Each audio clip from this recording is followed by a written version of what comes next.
Fala galera, beleza? Ó, 𝘽𝙧𝙖𝙨 nomundao podcast. Eu tô aqui na Feira Internacional de Cannabis na Ásia. Eu tô com o Arjan da Greenhouse. Arjan, thank you very much for talking to me a little bit here. Most welcome. Thank you for having me. It's a pleasure. Love Brazil. I'm very happy to know that you went there, spent a few I had an days amazing there. time in Brazil. How was it there? It was amazing. I really fell in love with Brazil. First of all, yeah, it was actually the first time in my life that, look, we have a lot of fans around the world, but 3 people fainted when they saw me. They fall on the ground. Really? Yeah, they had the ambulance had to come. Said, Really? What? And it's just, you know, that you finally realize, so after working so long, you know, how much work we have done in the industry, and people recognize that now. Yeah? It's really nice, you know, and that's why we started making the Strain Hunter documentaries. We wanted to create awareness, you know, around the equator. We're talking about the poorest parts in Africa, you know, like Malawi and the Philippines and in South America, you know. 200 million people are depending on cannabis, you know. So we wanted to show that. And for example, like in Africa, where I'm from, nobody really knows, but only simple already. The children cannot go to school because they have to take care of the cows and the goats. If they don't take care of the cows and the goats, they will eat the vegetables and the corn what they have. They only have 3 vegetable fields. They have a vegetable field, a corn field, and a marijuana field. And the corn is for the cattle, the vegetables is for themselves, and the cannabis is to sell and have some kind of money. But they have no money to buy fences for the cattle, you know. And I wanted to show this through my documentaries, how important this is. And not only money-wise, but also there's no medicine. Yeah. So the babies, they get the seeds of the marijuana plant, you know, to calm down their stomachs, you know, they get some oil. Yeah. And it's just a way of living, you know. It's so important for these people, you know. And not only for those people, I think for the rest of the world, cannabis is the #1 herb. It has a lot of potential great benefits for people who are even not using it now, you know. Like, I think every manager, every CEO, every hardworking person should Friday night sit on the couch, smoke 1 joint with the family, once a week at least, and go watch a movie and chill. You know, that's how important this herb is, you know. And through our documentaries, we wanted to create awareness, and I think we did that. I think we have more than 300 million viewers now. Amazing. With 10 movies. So one of my next movies is going to be Brazil. Really? I'm going to do the Manga Rosa in Bahia in the north and a few other strains in Brazil. Yeah, I already set it up. I have some connections. So I'm very much looking forward to make Strain Hunter Brazil. Oh, very nice. So one of the goals that you went there now in Brazil was to check a little bit about how to produce the documentary there? I went for numerous things. We had a big fair in Buenos Aires, 70,000 people. Then we had a big fair in Sao Paulo, 40,000 people. And yeah, of course, you know, it's open now. Seeds are being sold in Brazil, and the associations are starting with 150 members.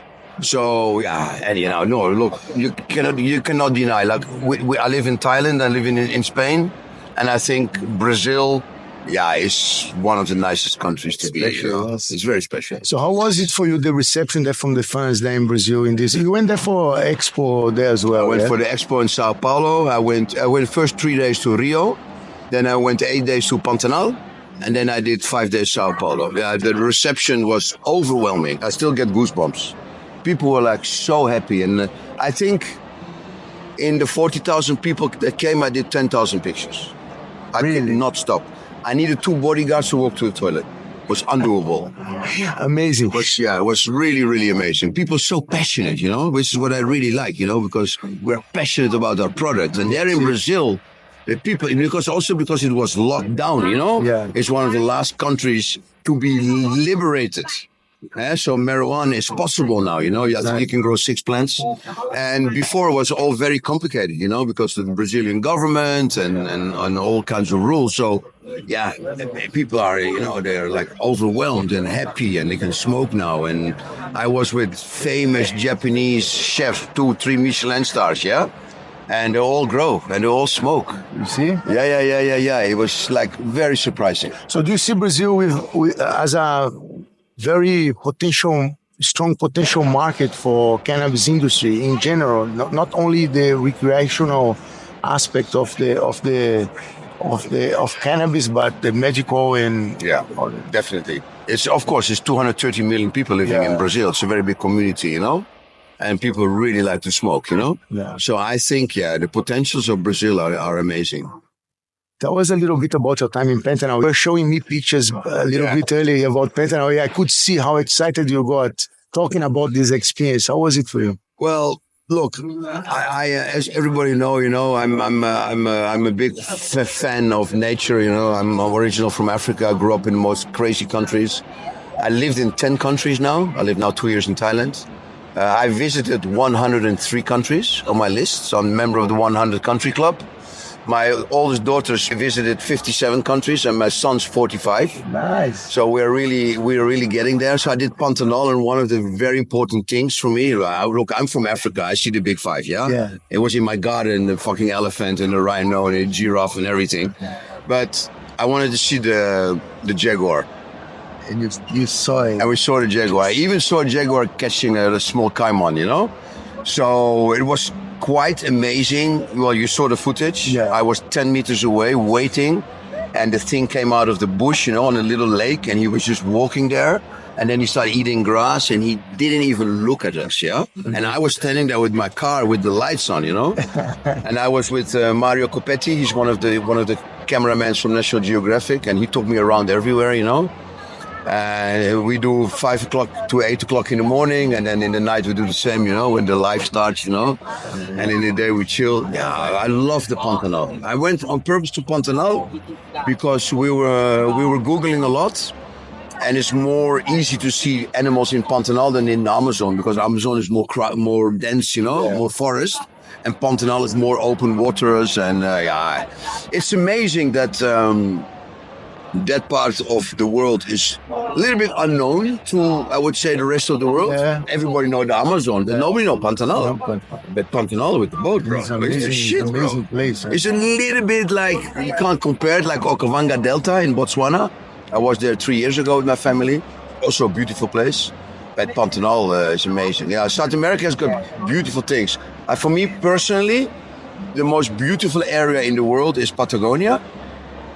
Because that's really, really special. That's nowhere else. You can compare it maybe to parts of Australia, New Zealand, Canada, Mongolia, you know. But and then you have the Amazon, which is amazing. You can argue, you know, what is the most beautiful forest in the world? Probably the Amazon. Yeah. What is the most beautiful lakes in the world? Water Delta, Okavango Delta, Mekong Delta here. Where's my factory, by the way, here in Thailand? And Pantanal in Brazil, you know. These are like, these waterworks are amazing. I always get very happy when I see someone that's a foreign that go to Brazil and enjoy there and come back with this amazing smile, you know, and talking about the experience there. After all this work that you guys have been doing for the cannabis industry, how do you feel to see how it has developed and as you said, bring awareness to people? And how do you feel seeing how the world see the market today in general? Well, look, it's a long history, yeah? I started growing 42 years ago when I was 16, 17, yeah? I'm growing 42 years. In 1983, I thought 95, 2000, the world would be legal. That was my ambition, maybe my dream. I was young, you hope, you know. And then in the early 90s, we started getting a lot of problems with France, Sweden, and America in the United Nations drug conventions. You know, they start talking, Holland has to stop its coffee shops. It's illegal, you know. You're not complying with the International United Nations Treaty of 1961, you know, where it says a country is not allowed to sell drugs unless for medical. So then in Holland, big problems started. I became the spokesman for the Cannabis Retailers Association. We've been fighting governments all over the world for the last 20 years. We created King of Cannabis, you know, to create awareness, like Woody Harrelson, Bill Maher, all the big famous Alicia Keys, Dua Lipa, all the big celebrities came to Amsterdam. We became friends, and I told them, please, you know, help us, we need this. Slowly, Americans started legalizing. Holland is still not legal. I'm there 42 years. Yeah. I have 5 clubs. This is my 5 clubs in Thailand. We have 5 in Amsterdam also. but it's still very illegal. I can only sell in my shop. All the grow, everything is illegal. Now there's some kind of license, so now I moved to Thailand because here's my only good opportunity my dream is to make sure that your mother and my mother can buy it at the pharmacy for a good price and a better quality than on the street. So they feel safe and they feel good. So this is where I am now. Next year I will be in 3-4 countries on the shelf. So this is my dream, but it took me 42 years to get there, you know? And where is it going? It's moving slowly, you know? You don't forget, alcohol industry, tobacco industry, pharmaceutical industry, religious industry, they all hate us.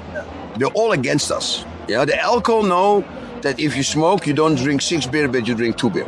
The tobacco industry, we don't have to even explain.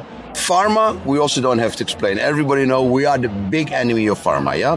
So the moment you use cannabis, you don't need any sleeping tablets, nothing anymore, yeah? You can get your body. And then, of course, we have the religious people. Also in Brazil, a lot of Catholic people, the Pope, they don't want you to think different because they only want to sell their own religion. So all these big, strong, powerful organizations that control the world and control our politicians are against our products. And this is what makes the fight hard. But you can see we are winning because we are a lot. Exactly. Yeah, we are the majority of the people and we are strong and we fight, you know. And this is what we have to keep doing. We all have to fight and make sure, you know, we create awareness. We speak to politicians, you know. We make sure we prove with medical reports that our product is great. It's the only product in the world nobody died of. Nobody ever died of marijuana. You die from alcohol, you die from tobacco.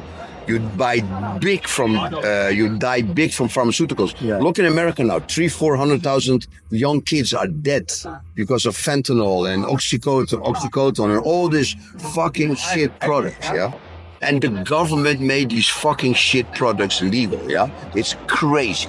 But this is what we're dealing with because the politicians are bribed by the pharmaceutical industry and they're in their pockets. We saw the whole COVID thing going. We see all these things happening, you know? And but we are winning, step by step by step. There's no way back, yeah. There's no way back. You don't look in Thailand here. You know, I promised the government in Thailand 80 million tourists. Yeah, I tried the same in Argentina, but they're still a little bit slow. But this year we hit 35 million tourists. Yeah, amazing. How do you see this year is the second year of the hemp expo here? Yeah. Yes. How do you see? What are the differences that you see from the last year and 1 year ago? What has it changed? Not much. It's a little bit the same. Also, Thailand is a little bit protected country, so it's very difficult for other countries to get their products in. You know, like if you want to import lights, for example, you need to go through all kinds of regulation, and the same for the fertilizer. So there are not so many companies from abroad working here. But I hope that will change in the future. You know, that just takes time. Thank you very much for your time. This week I'm streaming the episode that I recorded with Diego there at the greenhouse. I forgot the name of the area there. The Nuan Sun Road. Yes, we recorded there. I took all my equipment and we set it up there. Thank you very much for your time. Bro. All the best. Thank you.